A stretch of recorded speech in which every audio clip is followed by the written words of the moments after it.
The arrival that shattered galactic peace, the silence of deep space shattered as emergency alarms screamed across the Stellarian monitoring station. Commander Nexera's 6 eyes dilated in sequence as she stared at readings that defied every law of physics her people had discovered in their 10,000 years of space travel. The massive crystalline structure that served as the galaxy's primary, early warning system had never registered anything like this. Science Officer Quillex, verify these readings immediately, Nexera commanded, her voice carrying the authority of someone who had spent 40 years protecting the galaxy's outer rim. The Stellarian Empire had trusted her with this remote outpost, precisely because nothing significant ever happened in the human sector of space. Quillex's tentacles danced across bioorganic controls that grew from the station's living walls. His species had evolved perfect symbiosis with technology, making them the galaxy's premier scientists. That expertise made his next words all the more terrifying. Commander, I have run diagnostics 17 times. The energy signature approaching from the Sol system generates more power than our entire battle fleet. Whatever is coming toward us is larger than anything in our databases. The monitoring station hung in the void like a massive crystal flower, its sensor arrays reaching across light years to detect the faintest energy emissions. For 3 centuries, it had tracked merchant vessels, military patrols, and the occasional pirate raid. Never had it detected something that made its most sensitive instruments overload with warnings. Nexera opened emergency channels to the Galactic Council headquarters, located in the Centaurus system, where representatives from 23 species maintained galactic peace. Her transmission would take minutes to reach them through quantum relay networks, but the response came back almost instantly. This is Council Chair Voxana. The ancient being's image flickered onto the main display. Her species had transcended physical form millennia ago, existing as pure energy contained within crystalline matrices. Commander, are you certain of these impossible readings? Chair Voxana, our instruments have been calibrated by the finest technicians in the galaxy. Unless every system has failed simultaneously, something the size of a moon is approaching it faster than light speeds from human territory. The implications hit the galactic leadership like a physical blow. Humans were classified as a Level 2 civilization on the galactic development scale. Their last official survey, conducted just 50 years ago, showed them using primitive chemical rockets and nuclear fusion. They had shown no evidence of faster-than-light travel, no signs of advanced materials science, and certainly no ability to construct vessels larger than their crude orbital stations. Within minutes of Nexera's report, the Galactic Council chamber erupted into chaos. Ambassador Threnix of the Aquatic Collective rose from his water-filled speaking tank, his bioluminescent patches flashing with agitation. These readings must be some kind of sensor malfunction, he declared through translation devices that converted his sonar communications to standard galactic frequencies. Humans are barely capable interplanetary flight. Our xenobiologists classify them as aggressive scavengers with limited technological aptitude. General Korath of the military caste slammed his armored fist against his podium, causing several smaller delegates to recoil in fear. The reptilian warrior species had conquered 12 star systems through superior military technology, and his voice carried the weight of someone accustomed to solving problems through force. Impossible or not, something is approaching our space with enough energy to threaten our combined fleets. I recommend immediate mobilization of all available warships. Council Chair Voxana's energy form pulsed with the soft blue light that indicated deep thought among her people. She had overseen galactic politics for 5 centuries, navigating countless crises through wisdom rather than warfare. Honored delegates, we must respond with investigation rather than aggression. I am ordering immediate deployment of our most advanced reconnaissance vessels to observe whatever is approaching. The chamber fell silent as representatives transmitted urgent messages. to their home governments. The implications were staggering. If humans had somehow developed technology advanced enough to construct vessels of this magnitude, it would fundamentally change the balance of power in the galaxy. Light years away, the source of their terror continued its approach toward the monitoring station. The UE's Dominion represented humanity's greatest achievement, built in the hidden shipyards of the outer solar system where Earth's most brilliant minds had worked in secret for over 2 centuries. Captain Elena Vasquez stood on the command bridge, a vast space that stretched nearly a kilometer from end to end. At 45 years old, she had commanded vessels throughout human space, but nothing had prepared her for the responsibility of representing her entire species to galactic civilization. The Dominion was more than a ship. It was humanity's announcement that they were ready to take their place among the stars. Navigation Officer Park, confirm our approach vector. Vasquez ordered. Lieutenant James Park looked up from holographic displays that showed their position relative to alien space. His instruments, built using principles that alien scientists had not yet discovered, could track individual vessels from dozens of light years away. Captain, we are maintaining standard diplomatic approach speed. All alien vessels are keeping their distance, but we're detecting significant military buildup in the target system, Park reported with calm professionalism. Chief Engineer Marcus Chun's voice echoed through the command center from deep within the ship's engineering sections. Captain, quantum fold drive is operating at minimum power settings. Fusion reactors are stable, and our defensive systems are running on passive monitoring protocols. The engineering deck represented technology that would have seemed magical to alien observers. Massive quantum processors controlled gravitational field, generators that kept the ship's enormous mass from collapsing under its own weight. Energy flowed through crystalline conduits that could channel the power output of small stars. Yet every system was designed for efficiency rather than intimidation. Dr. Sarakim stood in the xenobiology laboratory, reviewing everything humanity knew about the 23 major species that controlled galactic politics. Her team had prepared for every possible first contact scenario, from hostile reception to complete dismissal. The ship's artificial intelligence, Athena, monitored thousands of alien communication channels simultaneously, its quantum processors translating every known language in real time.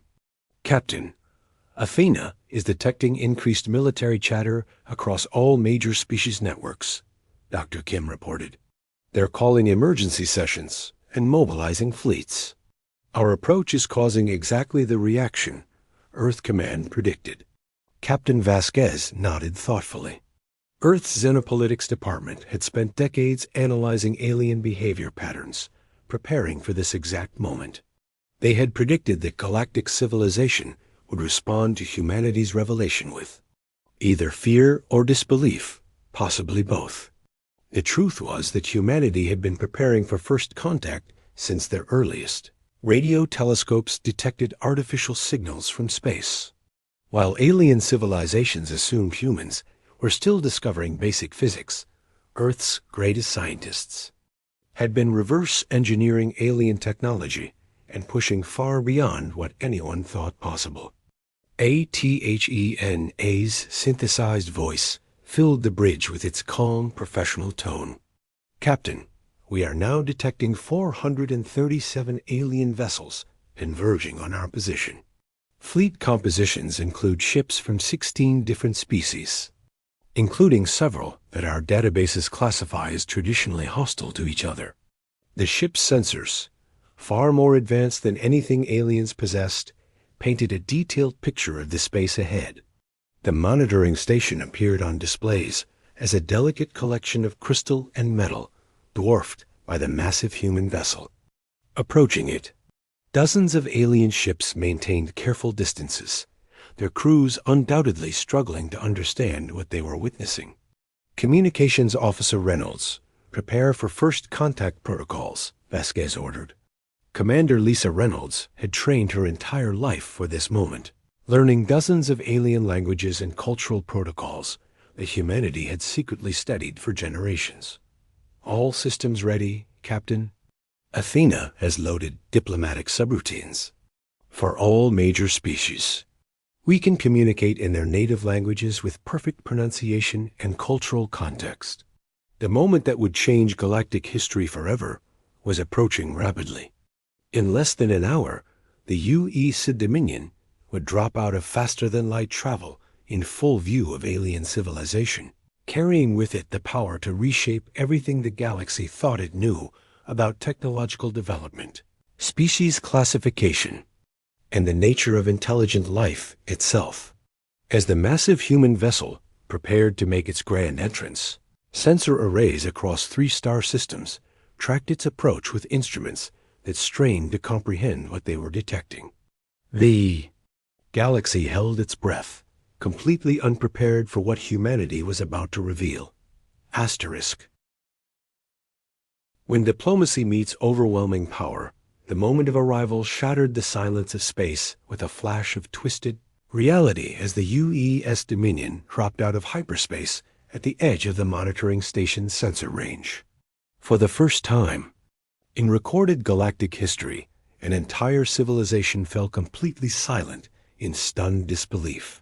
Commander Nexera stared at her main display as the impossible became reality before her 6 eyes. The human vessel stretched across her screen like a metal mountain floating among the stars, its hull gleaming with the light of distant suns.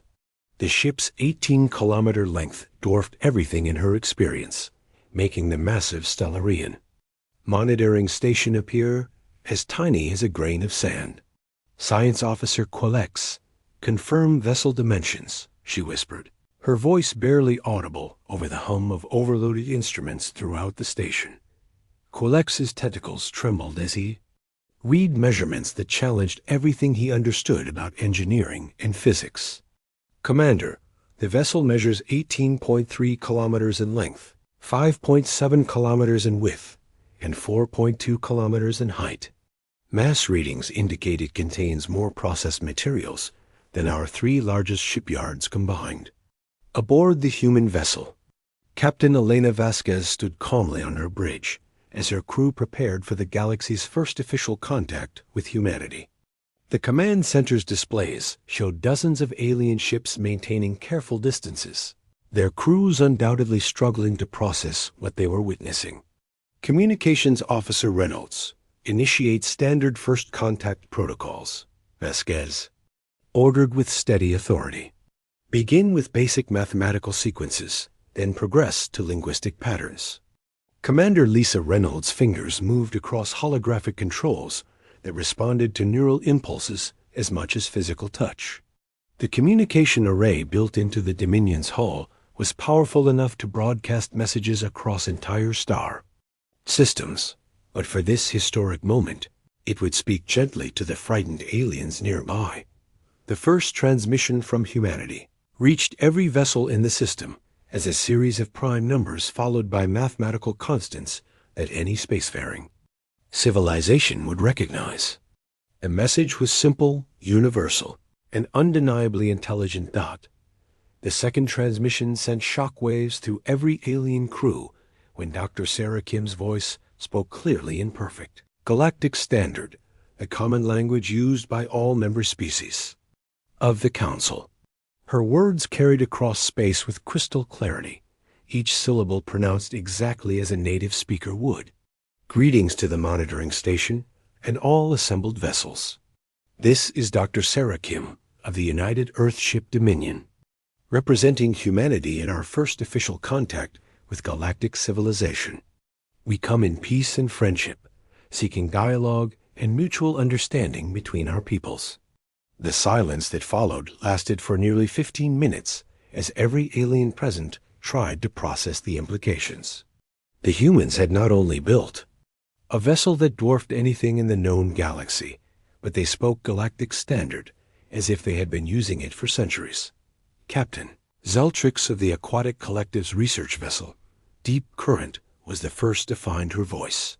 Her translation equipment converted her sonar-based language into standard frequencies as she responded with barely concealed amazement. "Human vessel, this is Captain Zeltrix of the Aquatic Collective. How do you possess knowledge of our language and communication protocols?" Dr. Kim's response sent tremors through every government in the galaxy. "Captain Zeltrix, humanity has been monitoring galactic communications for approximately 347 standard years. We have studied your languages, your customs, and your technologies while developing our own civilization in peaceful isolation." The revelation hit the assembled alien forces like a physical blow. Humanity had been watching them for over 3 centuries, learning everything about galactic society while remaining completely hidden. The implications for intelligence gathering, technological development, and strategic planning were staggering. In the hidden war room aboard the battlecruiser Dark Vengeance, War Marshal Drakdos of the Hegemony military caste paced before his assembled fleet commanders. His scarred reptilian features twisted with rage as he watched recordings of humanity's peaceful contact attempts. "These humans represent an existential threat to our way of life," Drakdos snarled, his voice carrying the authority of someone who had conquered 6 star systems through superior firepower. "If we allow them to establish themselves in galactic society, they will make our entire military doctrine obsolete." Fleet Commander Zarian nodded his massive armored head, battle scars marking his hide from countless victories. "My tactical analysis confirms that their single vessel could potentially destroy our combined fleets without sustaining damage. We cannot allow this technology to spread to our enemies." High Admiral Vorthik of the Shadow Fleet remained silent until both warriors had finished speaking. When she finally spoke, her voice carried the cold calculation of someone who had orchestrated the fall of entire civilizations. "Then we strike immediately, before they can bring reinforcements. 500 vessels attacking simultaneously, from multiple vectors. Even their advanced technology must have limits." The plan was born from desperation and fear. The 3 military castes had built their power on territorial conquest and technological superiority, concepts that became meaningless when faced with humanity's overwhelming advantage. They convinced themselves that coordinated surprise attack might succeed where individual efforts would surely fail. Aboard the Dominion, Lieutenant Commander David Foster monitored alien fleet movements from his position at the tactical station. The ship's sensors were so advanced, they could detect planning sessions taking place inside shielded vessels, reading energy patterns and communication flows that revealed hostile intentions with perfect clarity. "Captain, we're detecting coordinated movement patterns among several aggressive factions," Foster reported professionally. "Their formation suggests preparation for a multi-vector assault within the next hour." Captain Vasquez studied the tactical displays with the calm expression of someone who had expected exactly this scenario. Earth Command had predicted that certain alien species would respond to humanity's revelation with violence rather than diplomacy. The Dominion had been designed to handle such situations with minimal damage to all parties involved. "Dr. Kim, please transmit a general warning to all alien vessels," Vasquez ordered. "Inform them that we are aware of hostile preparations and request immediate stand-down of all weapon systems." The warning reached the extremist coalition within seconds, but War Marshal Drakdos had already committed his forces to their desperate course of action. Convinced that surprise in overwhelming numbers would overcome any technological advantage, he gave the attack order even as the human message arrived. The assault began with the Hegemony's heaviest dreadnoughts firing their most powerful weapons from maximum range. Energy beams capable of destroying small moons lanced through space toward the Dominion, followed immediately by similar attacks from 500 other vessels representing the galaxy's most advanced military technology. Lieutenant Commander Foster watched the incoming weapons fire with professional interest rather than concern.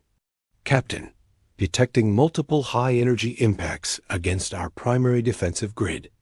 Estimated damage to ship systems, 0%.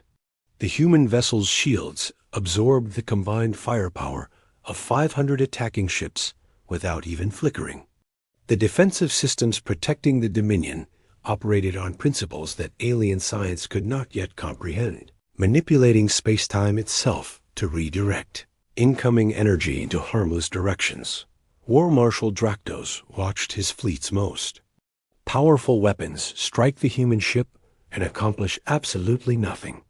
His tactical displays showed no damage, no shield fluctuations, no indication that the Dominion had even noticed the attack. For the first time in his military career, the hardened warrior felt genuine fear. All vessels, concentrate fire on their engine sections, he ordered desperately. Maximum power, continuous bombardment. The second wave of attacks proved as futile as the first. The human ship's defensive systems effortlessly deflected energy beams that could have cracked planets, while point defense systems destroyed incoming missiles with casual precision. Captain Vasquez decided it was time to demonstrate the true extent of human capabilities. Chief Engineer Chun, please show our guests what our technology can accomplish when we choose to use it actively. The first demonstration was simple, but impossible by alien standards. The Dominion's hull began to shift and change, sections moving with fluid grace as the ship reconfigured itself. What had appeared to be a massive diplomatic vessel transformed before the watching aliens into something that resembled a mobile city, complete with docking bays, observation decks, and communication arrays that gleamed like jewels against the starfield. Commander Nexra watched in amazement as the human ship performed engineering feats that her people considered theoretically impossible. How are they changing their ship's configuration in the vacuum of space? She asked her science officer. Quilex's tentacles danced frantically over his instruments. Commander, they appear to be using some form of programmable matter. The hull is rebuilding itself at the molecular level while maintaining structural integrity. The second demonstration involved the ship's gravitational manipulation systems. A small asteroid, approximately 2 kilometers in diameter, drifted into the Dominion's vicinity. Without any visible weapons firing, the asteroid simply stopped, moving, held in place by invisible forces that alien sensors could not even detect. They are manipulating gravitational fields with surgical precision, whispered Captain Zeltrix to her crew. No known technology can generate artificial gravity of that strength and control. The third demonstration was the most shocking of all. The Dominion's manufacturing systems activated, and within minutes the ship had constructed a perfect replica of Commander Nexra's monitoring station. The copy appeared in space next to the original, complete in every detail down to the smallest sensor array, then dissolved back into raw materials. Just as quickly, Dr. Kim's voice came through the communication channels with calm professionalism. This demonstration illustrates our ability to analyze, understand, and reproduce any technology we encounter. We share this knowledge not to intimidate, but to show the peaceful applications of our capabilities. The assembled alien fleets fell into stunned silence as they realized the full implications of what they had witnessed. Humanity possessed technology that was not just advanced, but fundamentally different from anything they had developed. The humans could manipulate matter and energy at levels that seemed almost magical to alien observers. Admiral Patricia Stone's image appeared on communication screens throughout the alien fleet, transmitted from Earth through quantum entanglement, systems that allowed instantaneous communication across any distance. Her weathered face showed the authority of someone who commanded fleets spanning multiple star systems. "I am Admiral Stone of Earth Command," she announced with dignity that commanded respect. "I speak for all humanity when I say that we have been preparing for this moment for generations. We have watched your civilizations with respect and admiration. learning from your achievements while developing our own path among the stars. The Admiral's next words sent ripples of hope through progressive alien leaders while terrifying military hardliners. The Dominion represents our commitment to peaceful cooperation. We offer our knowledge and capabilities not as conquerors, but as partners in building a better future for all intelligent species. Council Chair Voxana's energy form materialized on the main communication channel, her blue radiance pulsing with the rhythm of deep thought. Admiral Stone, on behalf of the Galactic Council, I welcome humanity to the community of spacefaring civilizations. Your demonstration of restraint in the face of unprovoked attack speaks well of your species' character. A failed ambush had achieved the opposite of its intended effect. Instead of eliminating the human threat, it had demonstrated humanity's overwhelming technological superiority, coupled with remarkable restraint and peaceful intentions. The contrast between human capability and human behavior impressed even the most skeptical alien observers. Over the following days, as news of first contact spread throughout the galaxy, progressive leaders from dozens of species reached out to establish diplomatic relations with humanity. Trade agreements were proposed, scientific exchanges planned, and military alliances offered for mutual protection against the few remaining extremist factions. The U.S. Dominion became a symbol of what intelligent species could accomplish through patience, wisdom, and the courage to reach beyond their own worlds. Humanity's arrival marked not just first contact, but the beginning of a new golden age of cooperation and discovery that would transform the galaxy forever. Asterisk.